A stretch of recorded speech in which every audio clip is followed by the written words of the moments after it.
So, this one's for all of you who either already have teenagers or are looking at the teenage years thinking, oh gosh, how am I going to get through that? So, I want to talk about, in particular, peers, because I think that very often we feel like, oh God, like they're going to start choosing their friends over their family. And this is so awful. How can we teach them not to do that? And how can we hold on to our kids? And while I think it's really important that family always remains incredibly important in our kids' lives, and I really hope that that will always remain. My children are now 15 and 17. They are also deeply entrenched in their own social lives with their friends. And I am so happy about it.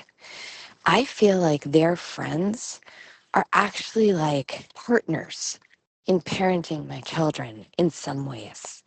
Now, does that mean that they're actively doing that? Absolutely not.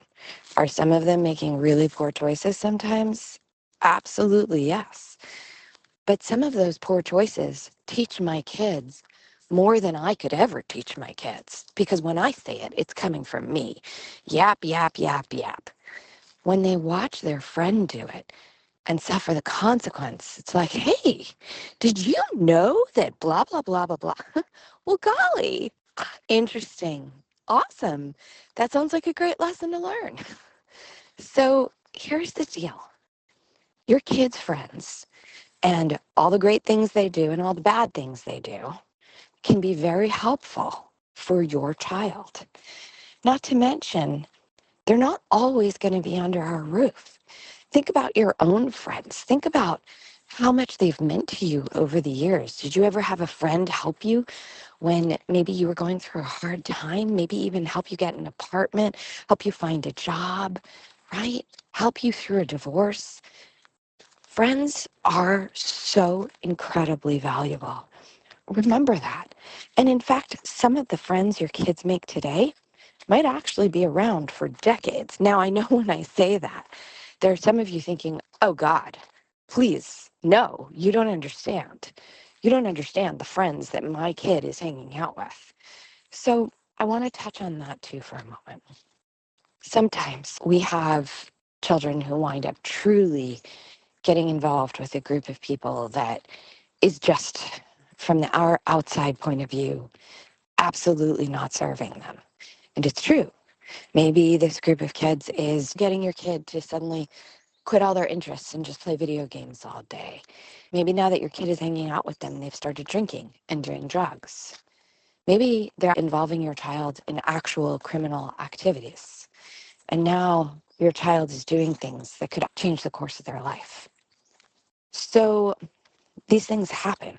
And sometimes they require genuine interventions. But trying to separate our child from these friendships is usually going to backfire massively, because what it doesn't take into account is that the child is choosing these friendships. So there's a reason that the child is doing that. And until we actually understand the reason the child is choosing these friendships, we actually can't help our child.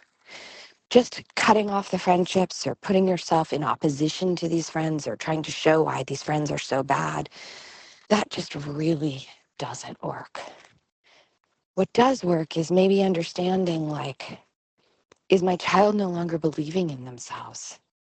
Is my child feeling incredibly lonely?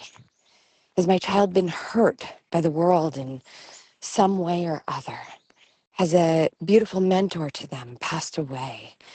Has something happened in our personal family that is making our child lose hope for their future? Is our child coming up against a time where all of their amazing skills and charm that have served them so well are no longer able to cut it? And now they're having to build real skills and they don't know how to do it. So instead, they're checking out. There's so many reasons why children might choose friends that don't, on the outside, serve them. And in fact, sometimes these friendships really don't serve our kids.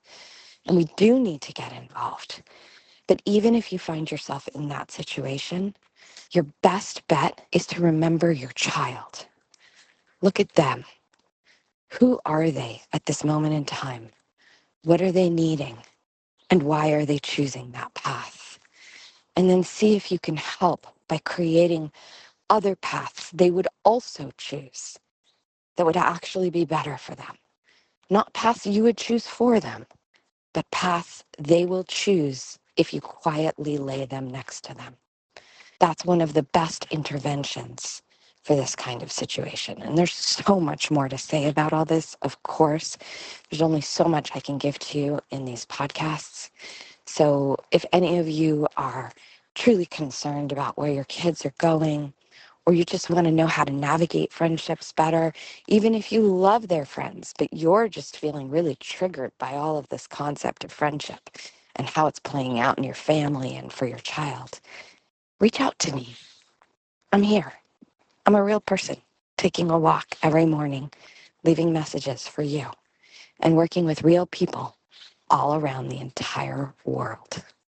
Because all of us are alone in our living rooms, but we are together in our job.